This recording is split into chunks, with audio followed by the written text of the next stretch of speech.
Tengo una historia para compartir en el libro de San Juan, capítulo 18. Cuenta la escritura que en esa oportunidad el Señor fue arrestado. Eran momentos duros, momentos de adversidad. En el momento de adversidad muchos hombres y mujeres tienden a bajar los brazos y a descreer de las promesas de Dios. Pero sabes que la prueba y la adversidad fortalecen la fe del que realmente ama al Señor. La Biblia dice que la prueba y la lucha y la dificultad prueba los corazones. Es como cuando alguien quiere saber si una herramienta es buena o mala, le pone fuerza y si se rompe dice era fea, era mala. Tal vez puede decir que es de marca, puede decir que su origen es importada, pero en la fuerza, cuando la exiges, la herramienta barata no sirve. Algunos hermanos por aquí cargan a otros y le dicen que son baldes de plástico, dice. Porque cuando comienzan a trabajar, dice, ellos dicen se rascan, dice. Haciendo alusión a la poca vida que tiene el balde de plástico. Cuando vienen pruebas y adversidades, el creyente que no está fortalecido en la fe, que no conoce a su Dios, baja los brazos, comienza a dudar. El pueblo en el desierto dice que ante la adversidad empezaron a dudar y por poco querían matar a Moisés. Por la lucha, por la prueba, tenían que buscar un culpable, alguien tenía que hacerse responsable de la situación que les tocó vivir. Y ahí habían encontrado a Moisés como el responsable de todo. En medio de la adversidad, en medio de la lucha, ellos necesitaban fortalecerse en la fe. Ellos necesitaban mostrar que su fe era una fe verdadera, que podía resistir la presión, que podía atravesar la adversidad. La Biblia dice que aunque ande en valle en sombra de muerte, no temeré mal alguno, porque tú estarás conmigo. Dios no te ha prometido que nunca vas a pasar por dificultades. Dios te prometió que en medio de las dificultades verás la gloria de Dios. La Biblia dice que más el pueblo que conoce a su Dios se esforzará y actuará. No bajará los brazos ante la adversidad. Si yo hubiese bajado los brazos años atrás, muchas de las bendiciones que he visto en mi vida jamás las hubiese visto, las hubiese perdido. Así como la mujer dice, si me hubiese casado con aquel que era estudioso, que era medio feíto pero estudioso, tal vez hoy tendría otra vida, decía. Como una mujer decía, pero mi marido me da mala vida, decía. Porque no tenía para la tintura, para los cosméticos. Decía que tenía mala vida. Mala vida sería que ande las noches y vuelva a altas horas de la madrugada, que tenga familia por todas partes. El camino de Dios, ha prometido Dios esperanza y bendición. Al Señor le tocó atravesar luchas y adversidades. Y Él mostró el camino, que Él atravesando luchas y adversidades podía enseñarnos a caminar en fe y en victoria. La Biblia dice que es arrestado el Señor y es llevado al patio de Anás, un sumo sacerdote. Entre tanto que el Señor iba camino al patio de Anás en medio de la noche, en medio de una noche muy fría, parecía que todo el panorama estaba preparado para la adversidad. Así como esas tardes grises, y viene alguien y para rematarlo te da una mala noticia. Así como esas semanas que llueve y llueve y nunca para, y viene alguien y te da una terrible noticia. Y dices, pero parece que se han puesto de acuerdo para pintarme todo el panorama y la escena de terror, para sepultarme. La Biblia dice que a veces el Satanás prepara situaciones para que te caigas. Dice la Escritura, me empujaste con violencia para que cayese, pero me ayudó Jehová. En esta noche puedes decir, aunque el diablo me empuje, aunque sienta que estoy al borde del precipicio, me ayudará el Señor. Claro que sí. Dice la Escritura que el Señor fue llevado al patio de Anás y entre tanto iba camino al patio de Anás arrestado. 2 discípulos le seguían. Uno de ellos era Pedro y le seguían de lejos a ver qué ocurriría con el destino del Señor. Así lo relata la Biblia en el libro de San Juan, capítulo 18, verso 15 en adelante. Vamos a leer esta palabra en el nombre del Padre y del Hijo y del Espíritu Santo. Dice Dios: y seguían a Jesús Simón Pedro y otro discípulo. Y este discípulo era conocido del sumo sacerdote y entró con Jesús al patio del sumo sacerdote. Mas Pedro estaba fuera, a la puerta. Salió pues el discípulo que era conocido del sumo sacerdote y habló a la portera e hizo entrar a Pedro. Entonces la criada portera dijo a Pedro: ¿no eres tú también de los discípulos de este hombre? Dijo él: no lo soy. Y estaban en pie los siervos y los alguaciles que habían encendido un fuego, porque hacía frío, y se calentaban, y también con ellos estaba Pedro en pie, calentándose. Esto es palabra viva y poderosa de parte de Dios. Y a la palabra de Dios la vamos a recibir con un aplauso glorioso, glorioso y más glorioso hasta la eternidad de los cielos. Que suba tu alabanza y tu adoración. ¡Aleluya! ¿Sabes qué? Cada vez que predicamos la palabra le damos un golpe a Satanás, un golpe mortal. Cada palabra que sale de este lugar recorre diferentes partes del mundo y es un golpe mortal desde aquí. Está llegando bendición incluso a los Estados Unidos. Personas que nos están escuchando a través de la radio, a través de internet. Personas quienes tienen mensajes en sus manos. Ha salido la palabra y ha corrido como aguas. Donde voy hay personas que dicen: pastor, tal mujer, hace unos días me escribió un mensaje un pastor, decía, pastor, a través de la radio me decía, no sé a qué hora era tarde, y recibo un mensaje y dice: otra alma más que le rescatamos al diablo. Decía, estaba escuchando la radio, esta mujer estaba a punto de quitarse la vida y aceptó a Cristo en su corazón, fue quebrantada, recibió salvación. Aleluya y aleluya. Claro que tiene poder la palabra de Dios. Los cielos y la tierra fueron hechos por la misma palabra. Aleluya. Cuenta la historia aquí que entonces dos de los discípulos seguían al Señor a ver qué ocurría, cuál sería el destino que le tocase vivir al Señor. El discípulo que era conocido del sumo sacerdote hace entrar a Pedro, que aún no podía entrar al patio. La portera no le dejaba entrar. Y entre que iba a entrar, la portera le dice: pero ¿tú acaso no eres de los discípulos de este hombre? Él dice: no lo soy. El asunto y lo llamativo de esta historia es que dice entonces, y estaban en pie los siervos y los alguaciles que habían encendido un fuego, porque hacía frío, y se calentaban, y también con ellos estaba Pedro en pie, calentándose. Alguien una vez me preguntó acerca de este versículo, y yo le dije: este versículo tiene su enseñanza, y tiene su interpretación, y toda la palabra es dada por Dios y útil para enseñar, para redarguir, para instruir, para corregir en justicia. Los alguaciles habían encendido una fogata en medio de la madrugada fría de la noche. El Señor estaba pasando uno de los momentos más terribles. Estaba siendo entregado en manos de pecadores.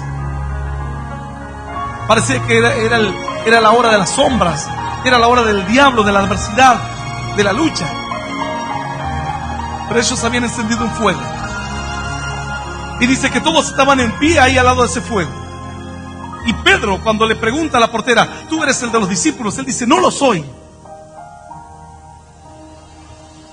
Entonces luego Pedro va y dice la Biblia que también él estaba calentándose en el fuego. Porque en medio de tanta crisis, en medio del plan tremendo de Dios, alguien se detiene a escribir este pequeño detalle que dice: y estaban en pie los siervos y los alguaciles que habían encendido un fuego, porque hacía frío, y se calentaban. También con ellos estaba Pedro en pie, calentándose. Porque sabes que el calor está asociado a algo placentero en medio de la adversidad. Sentir un poquitito de calor es como: ¡ay, qué lindo! En medio de la lucha, en medio del problema, en medio de la expectativa de muerte. Dice que Pedro se acercó al fuego y estaba calentito, como quien veía a ver qué pasaba con la vida del Señor. Así como algunos van a ver las peleas. Y dice, están con la boca llena de pochoclo, dicen: dale, pegale, dice. Y con la gaseosa a la otra mano. Y los otros están sangrando por todas partes. Y el otro dice: pegale, a duras penas puede masticar. Y él está si hubiese existido el pochoclo y la gaseosa, seguramente Pedro hubiese tenido en la mano pochoclo y gaseosa. O un pancho y una gaseosa, un hot dog y una gaseosa. Pero en ese tiempo no existía nada de eso. Entonces los alguaciles estaban ahí, calentándose al fuego, buscando paliar un poco la situación en medio del frío, en medio de la noche, en medio de la adversidad. Y dice que Pedro se olvidó de que era creyente, se olvidó de su fe. Como muchas veces le pasa a personas que creen en Dios, pero cuando les toca vivir una situación difícil, parece que ya no se pueden acordar de Dios. Porque dicen: bueno, si Dios me amaría, ¿por qué estoy atravesando tanta lucha, tanta adversidad? Un pequeño versículo y quedó plasmado acá en la Biblia, con un propósito. Jesús estaba siendo arrestado. Dice que le pegaban, lo empujaban, le decían: así que eres el Hijo de Dios. Se burlaban de él, lo escupían. Y Pedro estaba calentándose ahí, en la fogata. Era el tiempo de buscar la comodidad propia.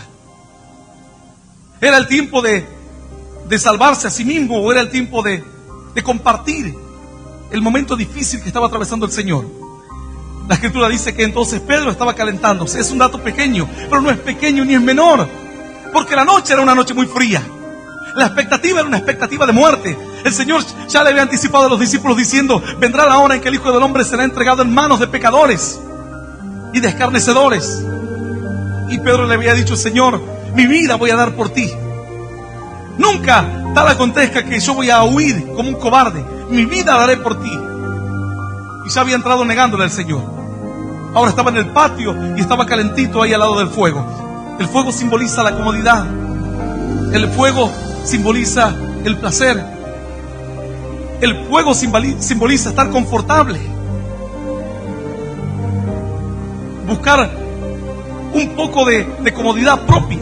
La Escritura dice que cuando el pueblo sale de Egipto, Dios le da dos señales tremendas desde el cielo. Una señal era que durante el día, debido a las altas temperaturas, Dios les iba a proveer de una columna de nube que le iba a acompañar, proveyéndole una sombra en medio de las altas temperaturas del desierto. Y la otra señal era que en medio de la noche fría, que incluso las temperaturas llegan a cambiar tanto que las piedras se destemplan y se parten. Hace tanto calor durante el día y luego en la noche baja la temperatura bajo cero, que las piedras no alcanzan a temperarse y se rompen. En medio del desierto se crujen las piedras para las muy bajas temperaturas de la noche. Y Dios le dio una señal de una columna de fuego. Y el pueblo dice que estaba ahí, en el abrigo de Dios, en la comodidad de Dios, en la bendición de Dios, no en la bendición del mundo. Simbólicamente Pedro aquí estaba buscando la comodidad del mundo, la comodidad que se encuentra lejos de Dios, para tapar una situación difícil. Así como algunos dicen: bueno, estoy pasando pruebas, me voy a ir a tomar un vino, dice. Ese es el fuego del que no conoce a Dios. Ese es olvidar las penas y el encontrar un poquitito de placer. Algunos dicen: me acabo de separar. Y hace unos días yo leía acerca de una moda que se estuvo imponiendo en mucho tiempo, durante algunos meses y algunos años atrás, y es de que las mujeres cuando se divorcian, antes cuando se divorciaban lloraban, pataleaban, rompían todo, se querían matar. Ahora no, ahora hacen fiesta. Junta a una mujer a sus amigas y hace una tremenda fiesta. Y cuando alguien pregunta: ¿qué celebramos? Que me saqué de encima dice. Eso celebra. Y hacen una tremenda fiesta. Pero esa fiesta no deja de ser el fuego en el patio de Anás. Un placer momentáneo para evitar enfrentar la circunstancia dura y adversa. Pedro tenía que enfrentar la situación. Y era que el maestro estaba siendo entregado en manos de pecadores. Y era que su fe estaba siendo confrontada. Y era que su fe estaba siendo probada. Y él no tenía las fuerzas.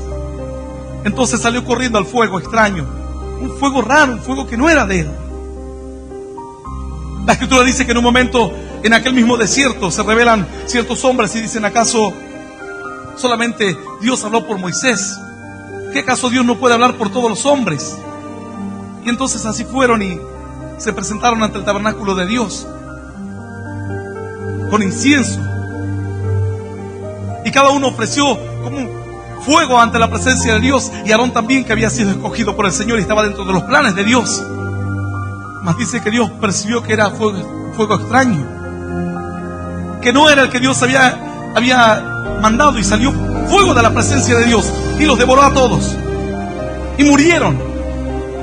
Y aquel día hubo una gran mortandad entre el pueblo, porque el pueblo no entendió que Dios es el que marca el camino de la bendición.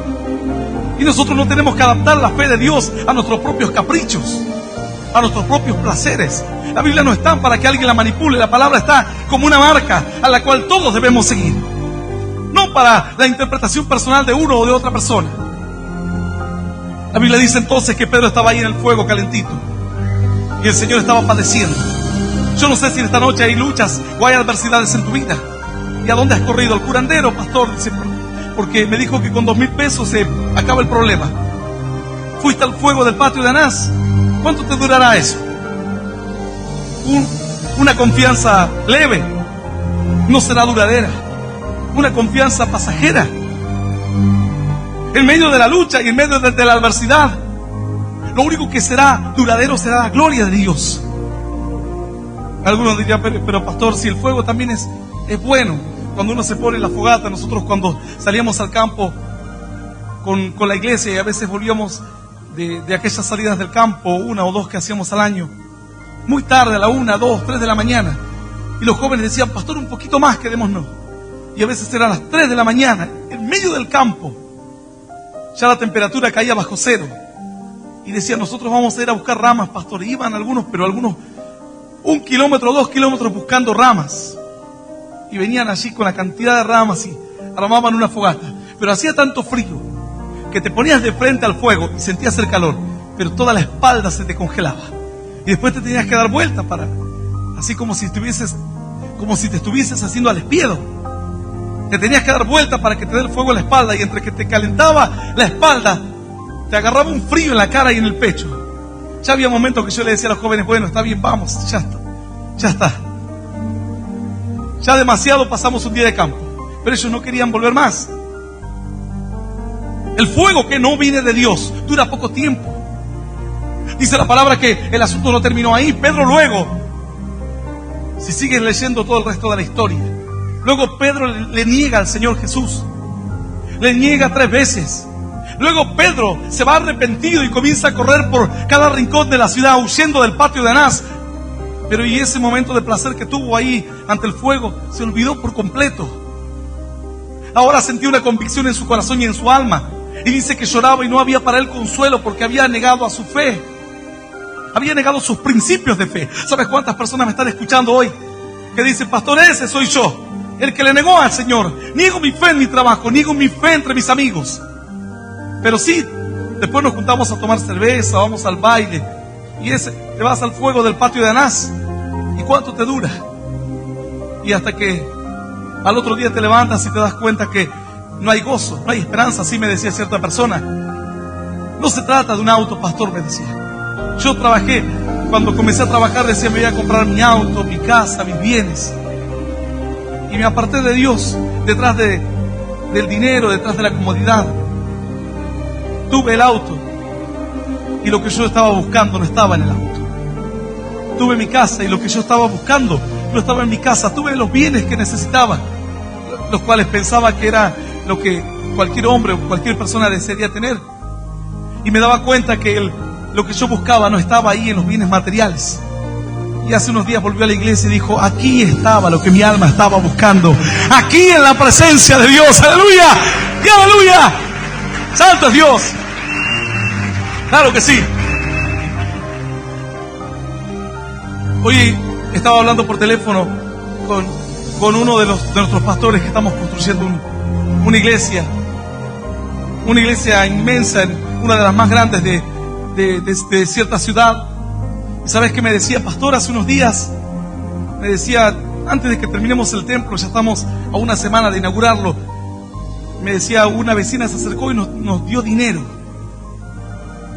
porque dijo, yo no soy de su fe ni de su iglesia, pero lo que ustedes están haciendo y en el tan corto tiempo que lo están haciendo, la verdad, dice que yo sé que esto es de Dios, decía ella.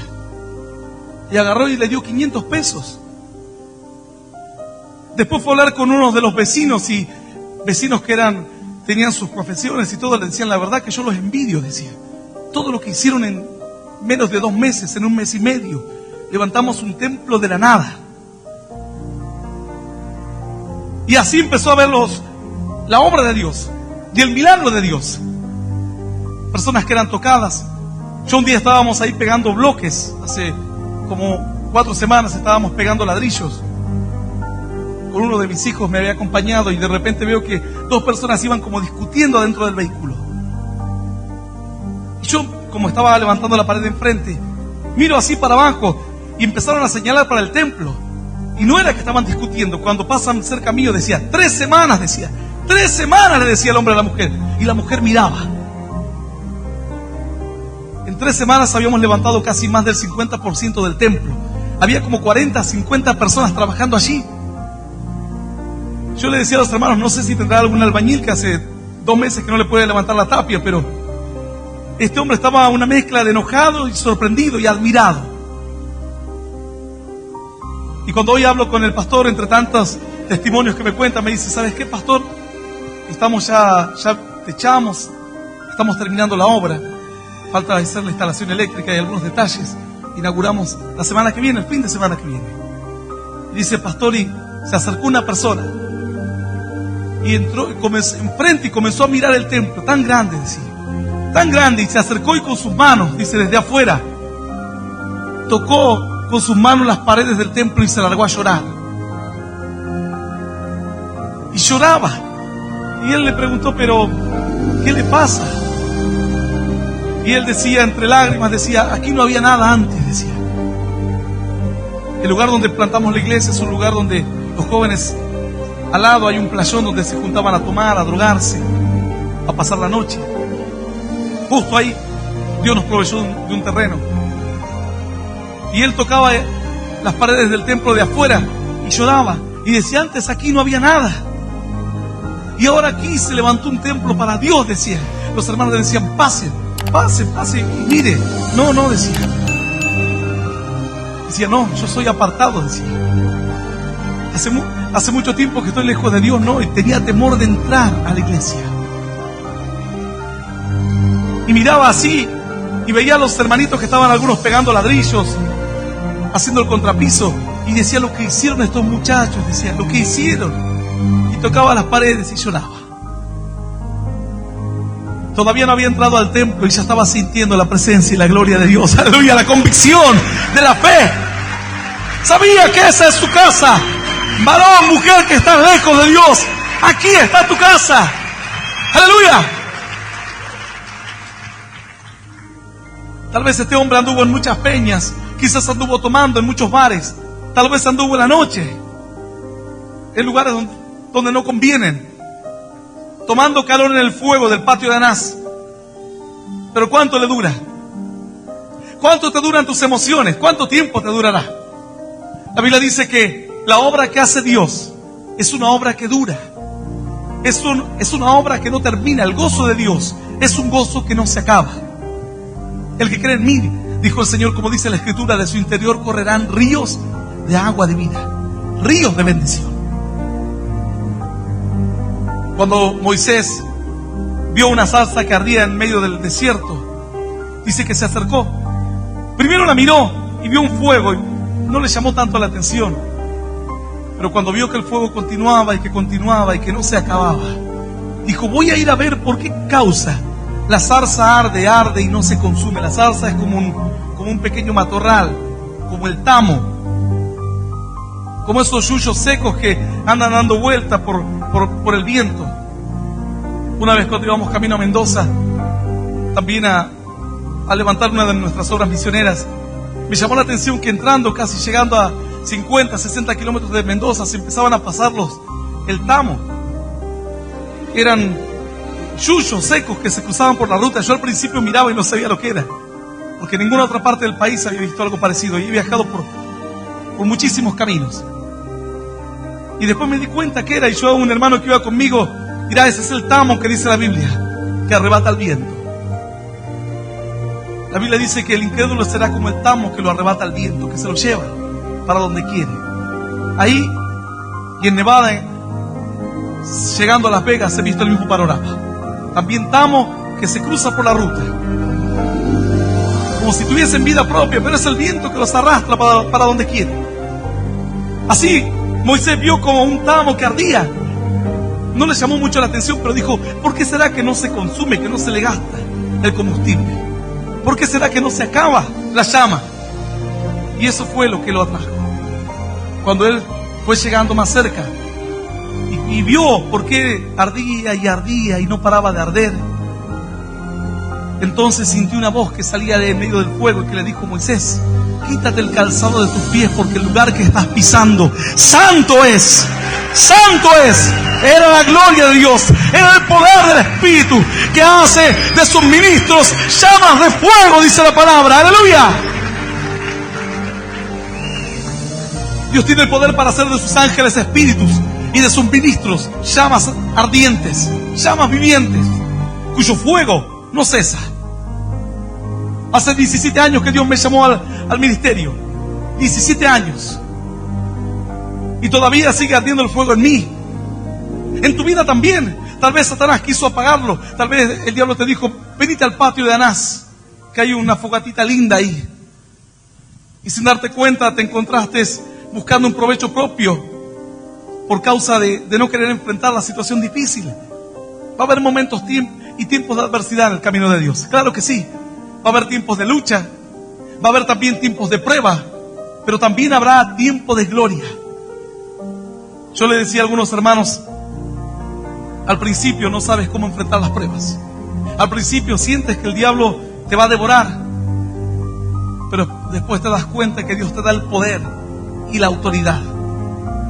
Y el Señor nos dijo: os doy potestad para hollar serpientes y escorpiones, y sobre toda fuerza del enemigo, y nada te dañará. Y después ya no le tienes miedo al diablo, ya no le tienes miedo a la pobreza, ya no le tienes miedo a la enfermedad, ya no le tienes miedo a la adversidad. Luego tu fe es tan fuerte y tan robusta que viene un débil y te lo cargas al hombro. Vienen 4 débiles y te lo cargas al hombro. Vienen 20 y te lo cargas al hombro. Y la Biblia dice que Dios te dará fuerzas como las de un búfalo y que serás ungido con aceite fresco. ¡Aleluya! ¡Y aleluya! Hay madres que tienen a cuesta a toda la familia, sus hijos, su esposo, sus parientes. ¡Aleluya! Esas son fuerzas de Dios, que aún sin ver nada, que aún viendo la adversidad, se fortalecen en la fe y dicen: el Señor es mi ayudador. No voy a temer lo que me pueda hacer el hombre. El Señor es la fuerza de mi vida. Y así es como pueden creer cuando la enfermedad golpea. Ellas pueden creer. Cuando la circunstancia golpea la casa, ellas pueden confiar. No temeré mal alguno, dice la Escritura, porque tú estarás conmigo. Algunos dicen: pastor, ¿y cómo sé que Dios está conmigo? ¿Cómo sé que Dios está conmigo cuando atravieso luchas, cuando atravieso pruebas y dificultades? ¿Cómo sabía Pedro que Dios estaba con él? Pedro dudó porque miró la adversidad. La Escritura dice que él tendría que haber mirado en la fe, tras los ojos de la fe. Mirar la obra que Dios iba a hacer. No la dificultad momentánea. No tampoco el placer momentáneo. Si yo creyese que esta vida solamente consta de placeres momentáneos, no me hubiese entregado al camino de Dios. No hubiese entregado mi vida a las manos del Señor. Pero la Biblia dice que lo de Dios dura para siempre y lo del hombre es pasajero. Es pues el hombre, dice la Biblia, como hierba del campo, así como un pasto, y la gloria del hombre como flor de la hierba. Así es la gloria de los que hoy son ricos y poderosos, como la flor de la hierba. Ahora viene una crisis terrible a nivel mundial y hay gente millonaria que ya se quitó la vida. Empresarios, hombres de negocio, multimillonarios que están al borde de la cárcel. Otros que están al borde de un psiquiátrico. Después el hombre como hierba, dice la Escritura, y la gloria del hombre como flor de la hierba. Hay mujeres que se creían las diosas del amor. Una vez me llegó una que estaba media desquiciada a la iglesia y decía que era la diosa del amor, me decía. Estaba endemoniada mal. Ella decía que el diablo le había hecho creer que era la diosa del amor. Bueno, hay muchas otras que el diablo les hizo creer que son las diosas del amor. La Biblia dice: y la gloria del hombre es como flor de la hierba. Y la flor no dura para siempre, es hermosa. Son hermosas las flores, pero no duran para siempre. La hierba se seca, dice la Escritura, y la flor se cae. Si no, preguntar a las modelos que hoy tienen 70 años, a las actrices que hoy tienen 60 años. Algunas están con cirugía, tratan de mantener esa flor, pero esa flor ya es una flor plástica y a nadie le gusta la flor de plástico. Andá a regalarle a tu esposo un ramo de flores de plástico, vas a ver cómo te los tira por la cabeza. Uno busca lo verdadero y lo genuino. Y la gloria del hombre dice que es así como la flor de la hierba. La hierba se seca, la flor se cae, mas la palabra del Dios nuestro permanece para siempre y para siempre. Aleluya. Maravilloso es Dios. Pedro buscó un placer momentáneo en el patio de Anás y le fue terriblemente mal. En lugar de fortalecerse en la fe, comenzó a debilitarse en la fe. Fue engañado, fue seducido. Jóvenes que estaban caminando en Dios, alguien les dice, pero ¿por qué no vamos a un baile? ¿O por qué no vamos a este lugar, a tal lugar? Y ellos, sin tomar conciencia, abandonan la fe de Dios. Y luego vienen todos los problemas detrás. ¿Cómo sé que Dios está conmigo? Solamente tienes que caminar. La Biblia dice que solo tienes que andar. Pero así, pastor, y si veo los problemas y que me voy a matar, que me voy a hundir, solo caminar y confía en Dios. Los que confían en el Señor, dice la Escritura, nunca, jamás serán avergonzados. Moisés dice que huía del faraón, y entre tanto que el faraón salió después con su ejército a buscarlo, después de que le había dado permiso para irse, se arrepiente, sale con el ejército a buscarlo, y entre tanto que sale a buscarlo, Moisés y su gente estaban frente al Mar Rojo, y comenzaron algunos a quejarse y decir, ¿y ahora qué? ¿Y ahora para dónde escapamos? Y Moisés se tiró en tierra para orar, para pedirle a Dios, Señor, ¿qué hacemos? Señor, ¿a dónde corremos? Y dice que Dios le dijo, ¿por qué clamas? ¿Por qué me clamas si yo ya te he hablado, te he dado mi palabra? Levántate, dijo el Señor. Golpea con tu vara las aguas, y las aguas se dividirán, y a los egipcios que hoy habéis visto, nunca más, para siempre, los veréis. ¡Aleluya! ¡Y aleluya! Digno es Dios. Y así fue como Moisés comenzó a marchar en medio del peligro, en medio de la adversidad, pero confiando y creyendo, confiando, esperando y creyendo, sin temer lo que pueda venir. Eso es la fe. ¿Y sabes cómo premia a Dios esa fe? Esa fe la premia el Señor con milagros. Cuando un enfermo pasa al frente y dice, Señor, yo quiero ser sano, y tal vez ese día no fue sanado, y viene al otro día y dice, Señor, quiero ser sano, y en medio de su dolor busca a Dios, y Dios premia esa fe, porque esa persona está reclamando la palabra de Dios, y las promesas de Dios se cumplen. Es más fácil que el cielo y la tierra dejen de existir antes que una de las palabras de Dios deje de cumplirse. Así dijo el Señor. El cielo y la tierra pueden pasar, pero mi palabra, dijo Dios, no va a pasar nunca. El que hoy está escuchando este mensaje por la radio, a través de internet, a través de cualquier medio digital, y hoy dice, Señor, yo clamo a ti, Dios lo oye, Dios le bendice, Dios le abre una puerta grande y eficaz, Dios restaura su hogar, así como aquel varón que clamaba, que estaba al borde de perder toda su casa, esclavo por los vicios, esclavo por el alcohol, y escuchó un mensaje como este, le pidió a Dios, dijo, bueno, tal vez Dios me escuche. Le pidió a Dios un milagro en medio de su necesidad. Y cuando él menos se quiso dar cuenta, había dejado los vicios, había dejado el alcohol, había podido retener en su mano a su casa, y la bendición de Dios había llenado su vida. ¡Aleluya! ¡Aleluya! ¡Y aleluya! ¡Digno es Dios! Yo voy a invitarte a que te pongas de pie hoy. Pedro dice en la Escritura que estaba en pie calentándose ahí en el patio de Anás, mientras era el momento de enfrentar la adversidad, enfrentarla en la fe, no huir, no buscar un placer pasajero para evitar de hacer lo que uno debe hacer. Lo que tienes que hacer en la fe, tienes que tomar decisiones sabias y arriesgadas. La Escritura dice que el justo por su fe vivirá, y si retrocediere, dice Dios, no agradará a mi alma, dice el Señor, porque no crees, porque no confías. Cuando Dios me llamó a mí al ministerio, éramos un puñadito de hermanos. Anoche le mostraba a uno de mis hijos la primera ofrenda que tuvimos en la iglesia, 17 pesos. Y mis hijos decían, 17 pesos. Y miraban los registros de hace 17 años atrás. Casualmente 17 pesos, cumplimos 17 años dentro de una semana. Pero Dios me había dado una palabra de fe. Y Dios me dijo que Él me iba a proveer y que Él me iba a sostener. Y que Él me iba a sustentar en todo tiempo. Que yo solo debía creer y confiar. Ciertamente he pasado luchas, he pasado adversidades, he pasado pruebas. El diablo me pegó con todo lo que tenía. Y todavía debe tener alguna arma escondida por ahí para golpearme. Pero yo le pedía a Dios que en medio de la adversidad sea su fe en mi vida, sean sus fuerzas. Y sabes que el creyente en adversidad disfruta más que el mundano al calor del fuego del patio de Anás. El creyente que está en lucha disfruta más que el incrédulo que hoy está en baile y en fiesta y en risas. Porque el creyente sabe que está enfrentando una gran batalla.